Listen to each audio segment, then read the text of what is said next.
I'm chasing along with Adrian Conway. And Mike Arsenault will be on the competition floor joining us in a little bit.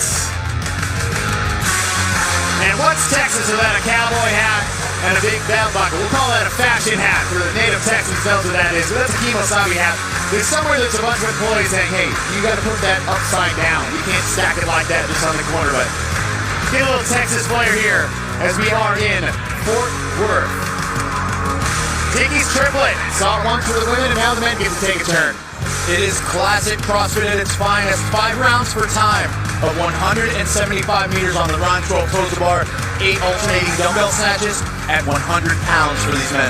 Adrian, what are your go-ruck steps to success here? It's quite simple. No limiters in sight. You have to fight. That means there's not going to be a ton of room for sticking points. None of these 3 are going to present problems. The guys got to go.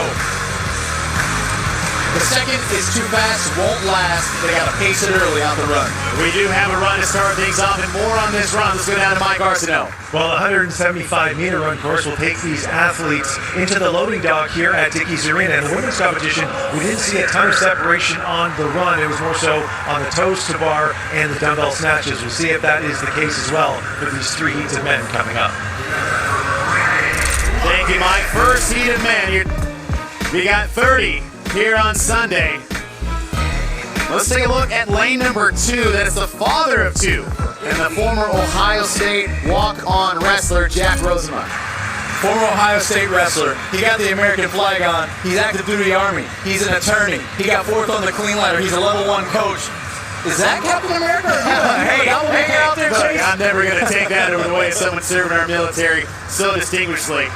As Jack Rosenman currently sitting in 27th place. In lane number 5, and Yola Kai out of CrossFit Roots. This rookie year here at the CrossFit Games.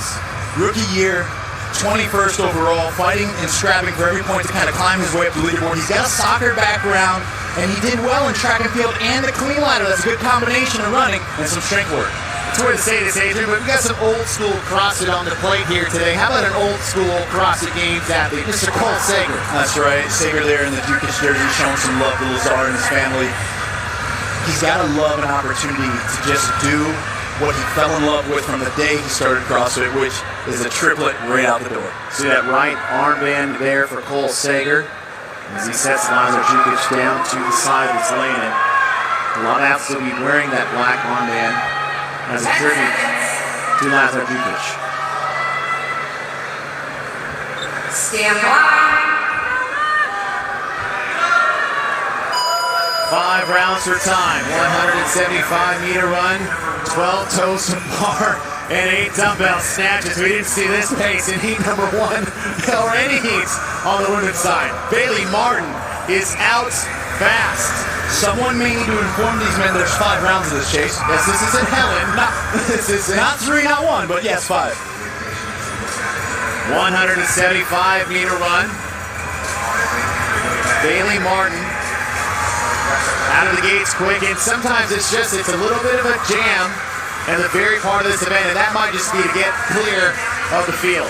That's right, it's a lot like running a mile per time that we saw the athletes doing the 1,600 meters on the track. It's creating the arm space for yourself to just open up and run your own pace and not be fighting and scrapping for every step, which again is another waste of energy. Bailey Martin here in his 2nd appearance at the CrossFit Games, got 12 last year. Bailey sitting in 30th overall. That's been a tough weekend for athletes, both physically and emotionally, for good reason, over the last couple of days as Bailey Martin moving those hand grips behind him. Yeah, and that's going to cost him there. We know that every second counts here. Transitions and wasted time is very minimal. That hesitation that he used to flip his grips, which helped him hang on for toes to bar, but got in his way for the dumbbell snatch, could be something that bites him later. With transitions so important, when we're trying to find seconds, just squeeze extra seconds out of this, because as we said before, this is what appears to be a very simple event.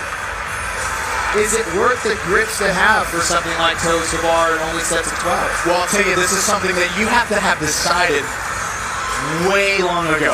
Meaning that in your training you have to practice these different combinations.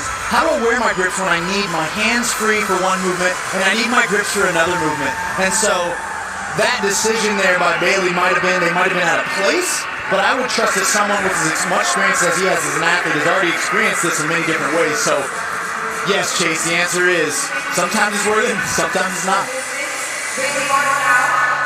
Athletes on their second round. Bailey Martin still leading. Just to his left is Brandon Luckett. Brandon Luckett, who's making his fourth appearance here at the CrossFit Games. He made his first appearance back in 2018. It's Austin Hatfield and Yola Kai are on the left side of your screen there to keep pace with Bailey Martin on the right. You see that Hatfield, being just a shorter statured athlete, has a faster cycle rate than Yola there to our left on the screen there. Which of course has its advantages on toes to bar and even dumbbell snatch. But then on the run, the taller athletes have a little bit of a longer gait and a longer stride. So it's a beautifully balanced event that we're watching take place here. Bailey Martin is done and off on his third round of 5, 175 meters inside Dickies Arena.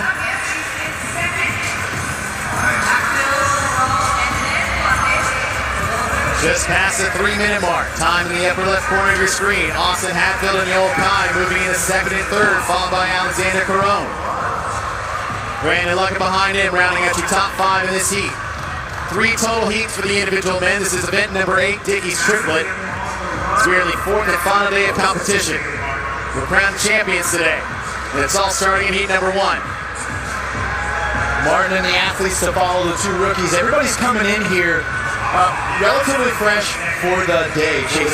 This is the first event of the day. I'm going to say my ears perked up a little bit when you far from the first big physical challenge that they face, as we've already been through 7 elaborate and thorough events this week.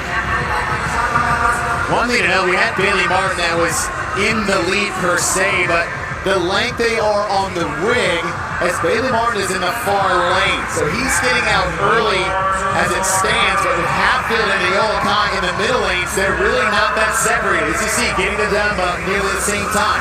That's right, and this is where it pays to have that awareness. Martin has to understand that he's got to be several steps out in front of these 2 athletes, meaning that he literally needs to buy himself almost about 15 meters or so on the run, because that's about how much further he has to travel every round to get back to his placard. Now it's the same distance for everyone in total, however. They started in their lane, they'll finish in their lane. So it's equal across the board. But Bailey Martin's lead is all but gone. Austin Hatfield and Yoel Kai, they're behind him on the run, but they're closer on the rig once we get back to the back end of this run.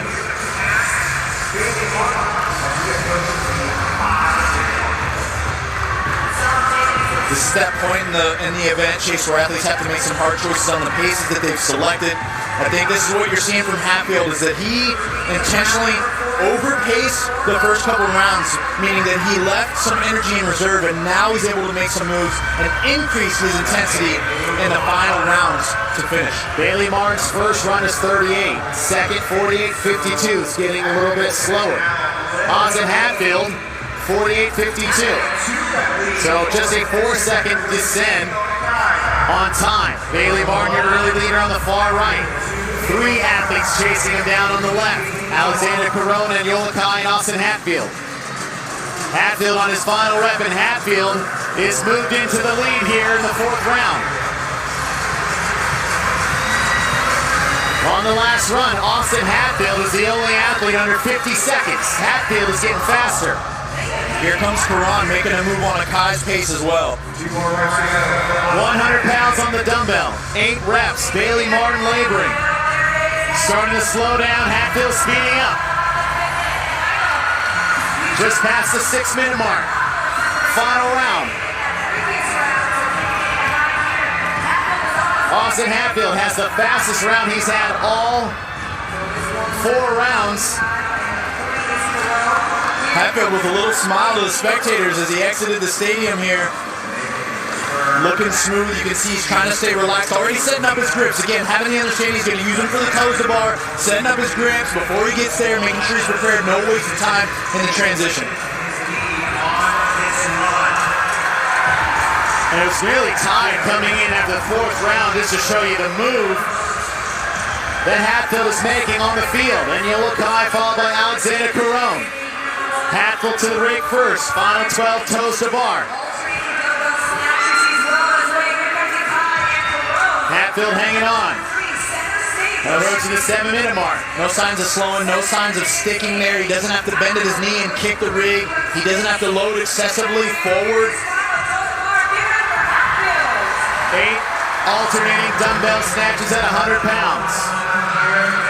Austin Hatfield, who's biding his time in the first 3 rounds, made his move on the 4th, and has made his mark on this first heat as Austin Hatfield will set the time to beat.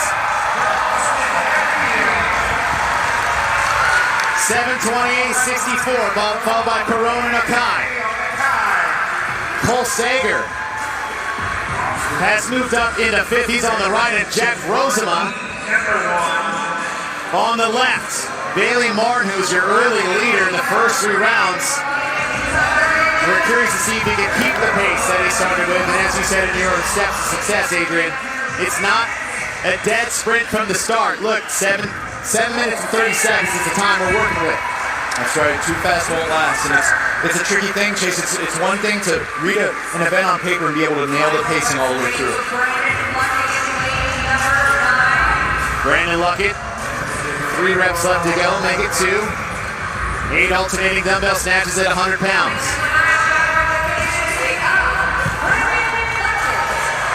Luckett is done. Bruno Marins is done. One athlete left on the floor, Ruan Pottinger.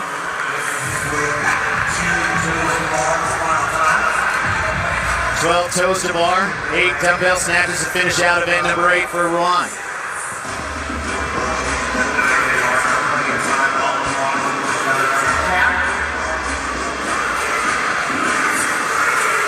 Ruan's still going unbroken on his toes to bar. That tells me maybe the dumbbell was something that was giving him problems early in this event. Chase taking his time to get there and set up.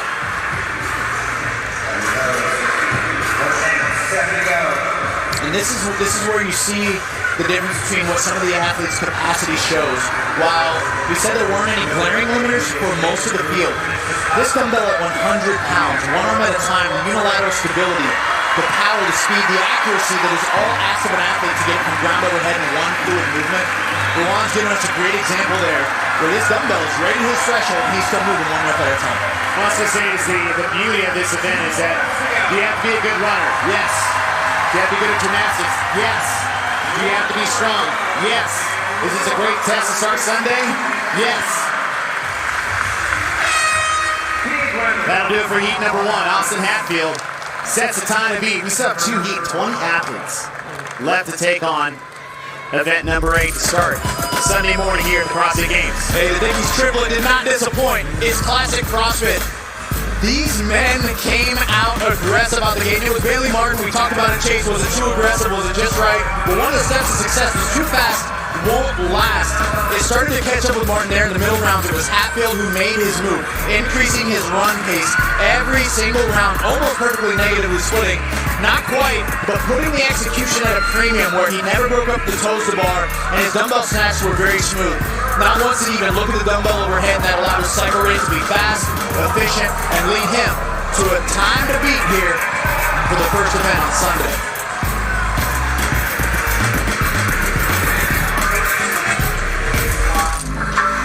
The table is set. You got your time to beat. 2 more heats left.